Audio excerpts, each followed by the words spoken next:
Hey guys, let's talk about the Cuban Missile Crisis and the Bay of Pigs invasion. Um, we're moving on from the Vietnam and Korean Wars. Right now, we're in like the 1960s ish. Um, I'm sure you've all heard of this, but you probably don't know the specifics of what actually happened. So let's get into this.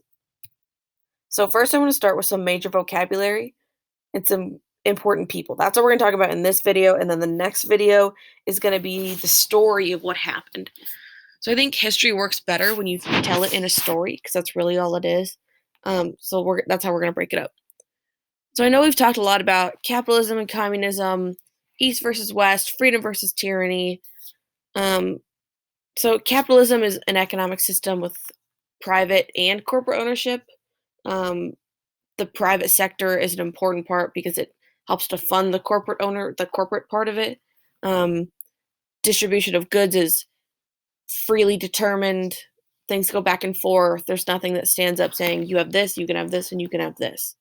On the opposite, communism is a government system in which the state controls the economy. So capitalism is an economic system. Communism is a government system. Um, and through this communist government system, the state decides everything about the economy and they hold ownership over everything. So they don't have this private sector, privately owned businesses. It's all under the government's control. A corporation is an organization that is granted a charter by the state. So it's recognized as this legal entity. So it's like a business.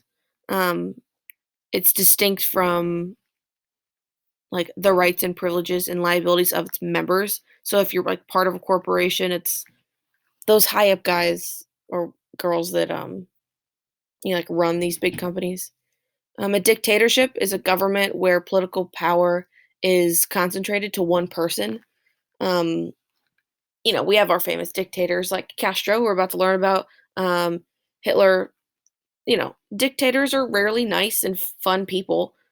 Um, they typically come in at times of war or economic or social crisis.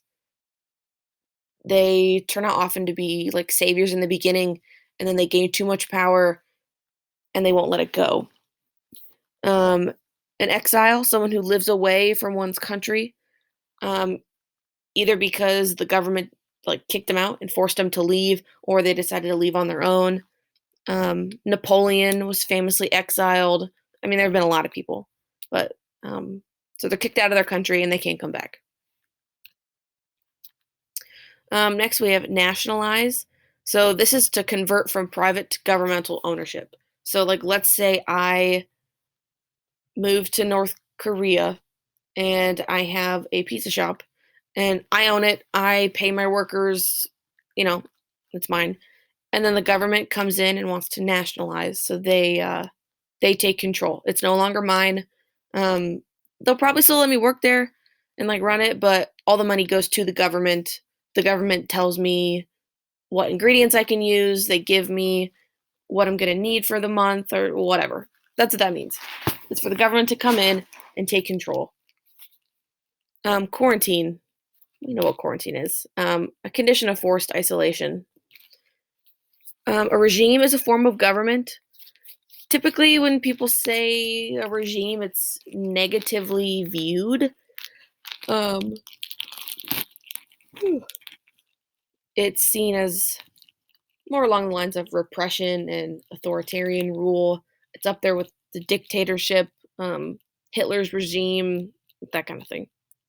A revolution and is a drastic change that happens in a short period of time. Of time, of time. Change the government or social institutions, culture, economy, that kind of thing. It's just a major shift, a major change. So we have these four main guys that we're going to talk about. So we have JFK, the United States president. We know a lot about him. Um, Nikita Khrushchev. He was the leader of the Soviet Union at this time in history. Just keep in mind this: America versus USSR, Kennedy versus Khrushchev. Okay.